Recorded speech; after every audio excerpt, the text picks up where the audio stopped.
ಮಕ್ಕಳು ಕುರಿತು ಒಂದೆರಡು ಮಾತು ಹಾಡು ಬಗ್ಗೆ.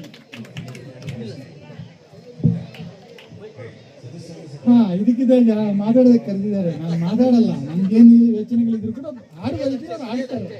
ನಮ್ಗೆಲ್ಲ ಸ್ಟೇಜಲ್ಲಿ ಏನು ಕೆಲಸ ಇರಲ್ಲ, ನಮ್ಗೆ ಸ್ಟೇಜಲ್ಲಿ ಕೆಲಸ ಇರಲ್ಲ, ಬರೆಯೋರಿಗೆ ಅವ್ರಿಗೆ ಕೆಲಸ ಇರೋದು.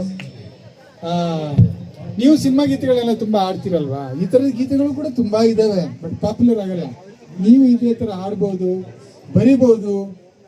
ಅದು ಯಾರ್ಯಾರೋ ವಿಚಾರ ಇಲ್ಲ, ನಮ್ಮ ಸುಖ ಕಷ್ಟಗಳನ್ನು ಕೂಡ ಸ್ವಲ್ಪ ಖುಷಿಗಳನ್ನು ಕೂಡ ಒಟ್ಟು ಸೇರಿಸಿ ಬರಿಬೇಕು. ನೀವು ಬರಿಬೋದು, ಹಾಡ್ಬೋದು.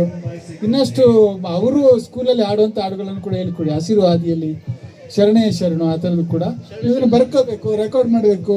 ಟ್ಯೂನ್ ಮರ್ತೋಗುತ್ತೆ ಆಯ್ತಾ. ನೀವು ಹಾಡೋರಾದ್ರೆ ಕೆಲವು ಹಾಡುಗಳನ್ನು ಹೇಳ್ತಾರೆ, ಇದು ನೀವು ಸ್ಕೂಲಲ್ಲಿ ಹಾಡ್ಬೋದು ಅಂತ ಹೇಳ್ತಾರೆ. ಅವುಗಳನ್ನು ಹಾಡುವಾಗ ಸ್ವಲ್ಪ ಒಂದು ಚರಣ ರೆಕಾರ್ಡ್ ಮಾಡಿಕೊಂಡ್ರೆ ಟ್ಯೂನ್ ನೆನಪಾಗುತ್ತೆ.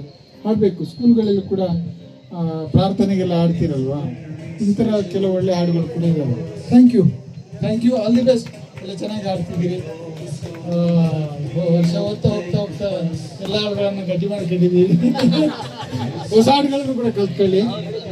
ಬರೆದಿಲ್ಲ ಅಂದ್ರೆ ಬರೆಯೋರ್ತಾರೆ, ಬರ್ಸಿ ಆಡಿಸಿ. 20 ವರ್ಷದ ಹಿಂದೆ ಹಾಡು ಮಾತ್ರ ಹಾಡಬಾರ್ದು. ಈ ಹಾಡುಗಳೆಲ್ಲ ಬರೆದಿರೋದು 2008ರಲ್ಲಿ. ಇನ್ನು ಕೂಡ ಬೆಂಗಳೂರು ಹಂಗೆ ಇದು ಆಡಬೇಕು, ಹೊಸ ಹಾಡುಗಳು ಕೂಡ ಸೇರಿಸ್ಕೋಬೇಕು. ನೀವು ಬರ್ಕೊಟ್ರೆ ಹಾಡ್ತೀವಿ ಸರ್. ಖಂಡಿತವಾಗ್ಲೂ ಕಾರ್ಯಕ್ರಮನ ಮುಂದುವರಿಸ್ತಾ ಹಸಿರು